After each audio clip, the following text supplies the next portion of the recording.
Good morning, everyone. First of all, can I begin by thanking the organizers of this conference and the participants here.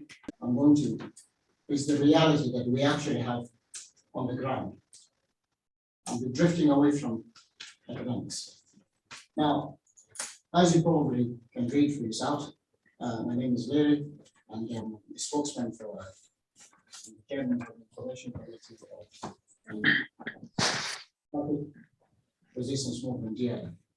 The dawn of independence. You know, when independence came along,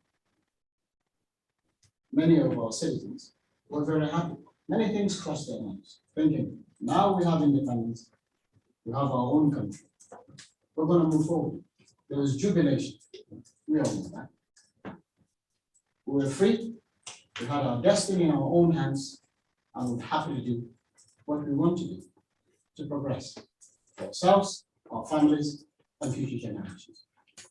The policy of divide and rule, which had haunted South Sudan for a very, very long time, is now something of the past. That was the sincere hope of most of us in this world.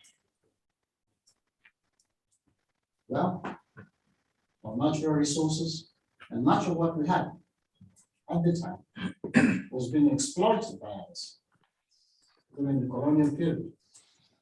I'm sorry to say. We thought that now we had independence, we could use our resources to develop ourselves and advance the country. That was the sincere hope. That's what all of us thought. It was expected that now the government had control of everything. They had fought so tirelessly for 22 years. We were going to sit together and advance South Sudan. That was the vision. We had many things in our favor. Quite a lot, actually. For example, South Sudan, as an independent state, did not have any debts whatsoever. We owed nobody anything, not a penny. This was a country that got its independence and was going to start with a brand new slate. We owed nobody anything. The only problem, well, if you want to call it a problem, was the Abe issue at the time. And that in itself could be resolved by having a reasonable conversation with the North. We never had this issue of territorial or regional conflicts because there was none of that. This was a brand new country, basically like a newborn baby, free of any blemishes. Furthermore, we had the support of the world. There was a lot of goodwill. There were many well-wishers who were prepared to dip into their pockets to fund whatever projects to have, to help alleviate this country, which has been engaged in war since 1956, and bring it up. What's the current situation? 10 years down the road, we all know what is happening. This country is gripped by a mayhem caused by people who call themselves unknown government on the loose. What is so strange about it is South Sudan spends a huge amount of its GDP arming the army and security orders, spends even more than some superpowers, and we have unknown government who's mayhem causing insecurities to everyone. For example, in 2020, the expenditure of South Sudan on GDP was 4.6%. You compare this to a country like the United Kingdom, with its military might, spending only 2.2%. Compare that to superpowers like Russia and the United States. Think about this for a moment. What does that tell you about us? These superpowers spend 3.7%, that's the United States. And Russia spends 4.3% of their GDP on the military. And we know what these countries are like.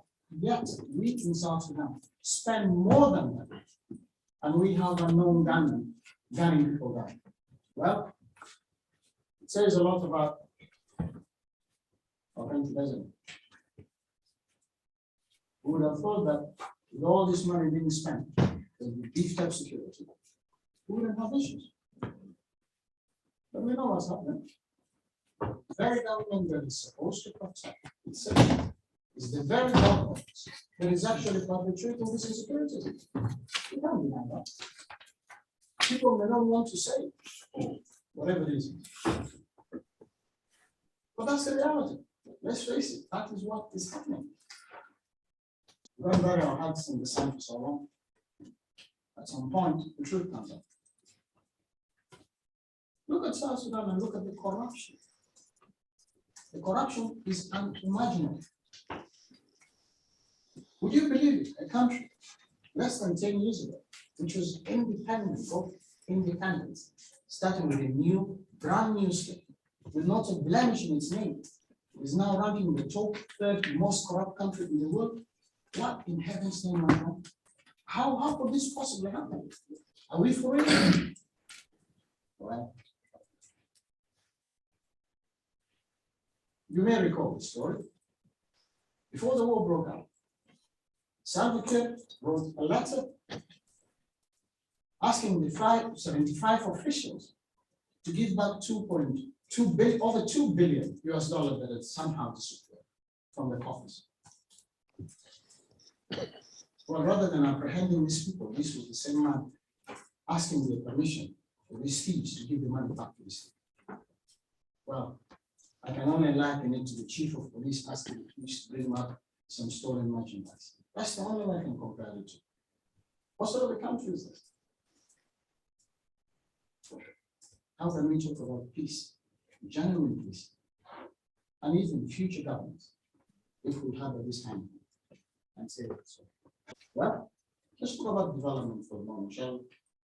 For a very, very long time, and I remember my father and many of my relations telling me about since 1956 how things were difficult in South Sudan, and how people wanted the country to move forward, and the need for schools and hospitals, and how people had crossed over to neighboring countries to get education and the rest of it. Many of us probably got our education outside South Sudan, namely the neighboring countries. Some of us were compelled to go there because there was no development. Wow. This government came to power. There's no development at all. And I'll explain in a moment why I say this. The slogan by John Garang, I remember in those days saying that the SPLA would take towns to villages. Now we have our own towns being relegated to the stages of villages. There are no services, no schools, hospitals are virtually non-existent. Crowded, people are starving, unknown gunmen, you name it. All the wrong things you could possibly imagine from a country that was only born less than 10 years ago. Lack of infrastructure. The NGOs are left to lift the burden that the government is supposed to be providing services to its people. These are known facts. We all know it. I'm sure all of us in this room know this. This is not, I'm not talking about science fiction or some academic exercise here. I'm talking about the reality on the ground, things that are actually happening and we all know. Road transport, abysmal. I don't know if you guys have seen some of those of you who go on social media will probably see some of the roads and the state of absolute and utter disrepair of roads. Unthinkable. Of roads being built and they're washed away because of corruption, because of basically people are for themselves rather than for the nation. In a country like South Sudan, with this huge reserve of oil, I'm a petroleum engineer by trade. We have the third biggest petroleum reserve in the world, untapped. We are tapping it at the moment. Where is all this revenue going? Come to think of it, and please correct me if I'm wrong here. I think the population of South Sudan roughly is in the region of 11 or 12 million. I could be wrong, but we're no more than that. With all this oil revenue, what has happened to it? Where has it gone? I know these are truths that are very uncomfortable to swallow, but you'll have to forgive me, it has to be said. Well, all went on. Many in the outside world are bewildered. What exactly is wrong with South Sudanese? We have our heads in shame because of what our leaders are doing. We do. I'm not so sure how many of us here would actually say what Juba is doing is wrong. And if you do, you'll have to forgive me. I think there's something seriously wrong. Well, to answer this question, let's try and understand who are these people in power at the moment. It is important we understand who they are. The funny thing is, everybody knows, including the world knows. And yet, they entertain them. They do. Probably more than all of us in this room now. But yet, they're able to keep them there. Now, contrary to the Anyanya movement in the 70s, the 60s and the 70s, the SPLA is known for being corrupt, for being indisciplined, for doing all the wrong things in the world. I've listed them there: indiscipline, corruption, acts of atrocities that are unheard. Absolutely unheard. For those who want a little more detail on what kind of atrocities I'm talking about, there are many reports that have been written by the crisis group. Please help yourself, research on that, and read for yourself. There's a whole catalog of the kind of atrocities committed by this regime. Basically, when they left the bush, I'm going to split this out. When they came out of the bush, they basically did not live with that habit. Now they're committing all manner of atrocities with impunity. Most worryingly, and this is very, very important, the current rulers have let loose the ethnic chauvinism that Jonathan tried to restrain. We can see this in all the government institutions, and I've given an example that anybody who doubts me, go to Juba and see for yourself. Even those who belong to that ethnicity will themselves confess that this is the truth. The aspiration of the South Sudanese people is something in the distant past, in the rear view mirror. At the moment, even our space remains under control of our neighbors. Some of our territories are infringed, and yet the powers don't dare raise the issue for fear of angering our allies.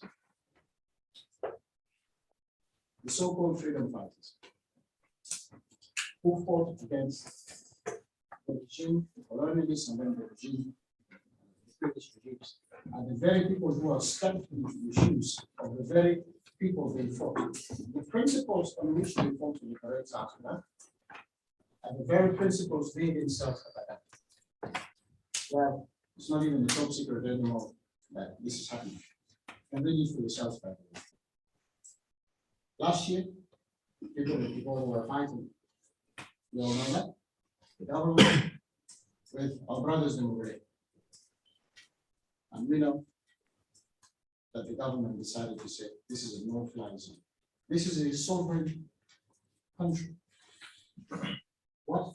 A militia to be able to say you cannot fly over this? Well, it tells you a lot, doesn't it? It makes you wonder if the government is not the militia themselves. Even the president, would you believe it, went as far as saying this? This is kept himself. He can be quoted. He has been quoted saying that. I'm not going to read it for you. You can read it for yourself. I'm running out of time. That's forgive me.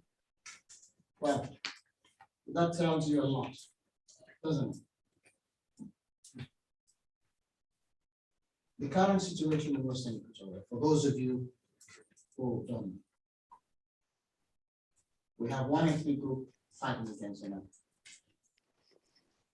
The president and the vice president getting communities and making them pawns while they kill themselves.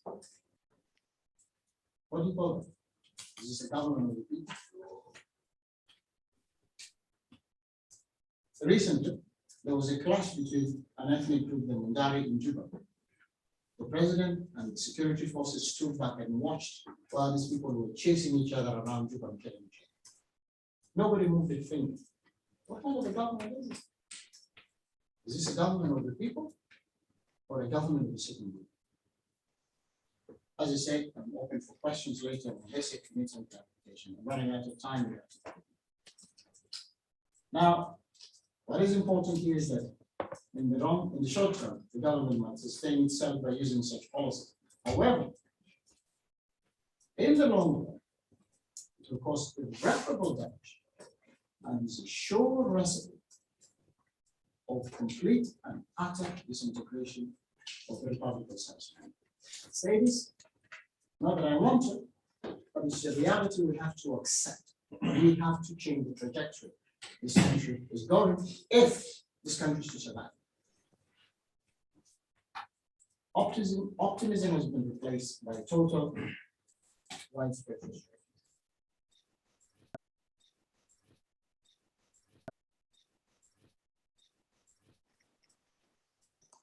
Military spending, it's there included. The health sector is entitled. Overall, the situation is dismal. It's understandable why South Sudanese are beginning to wonder about the future of their homeland.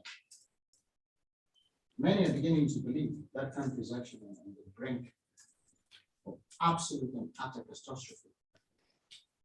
Well, they were fooled. Now, we in the DRM believe that statesmanship and patriotism could reverse this trajectory. There's no justification whatsoever for clinging to power when all these kind of things happen.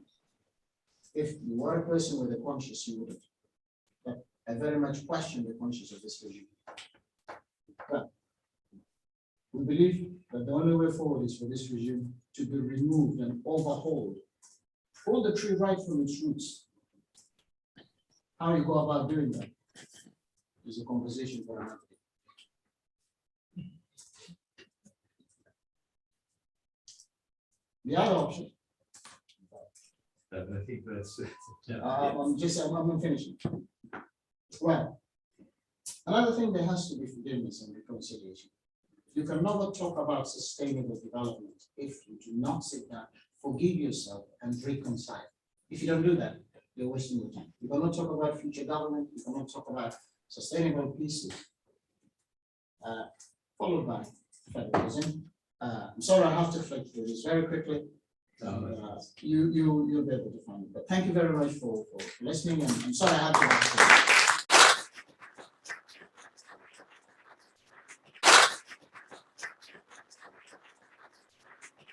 Thank you very much, Leeri, for this very comprehensive. I'm sorry to have to stop here because of really time limitation, and also to allow our colleagues to ask questions.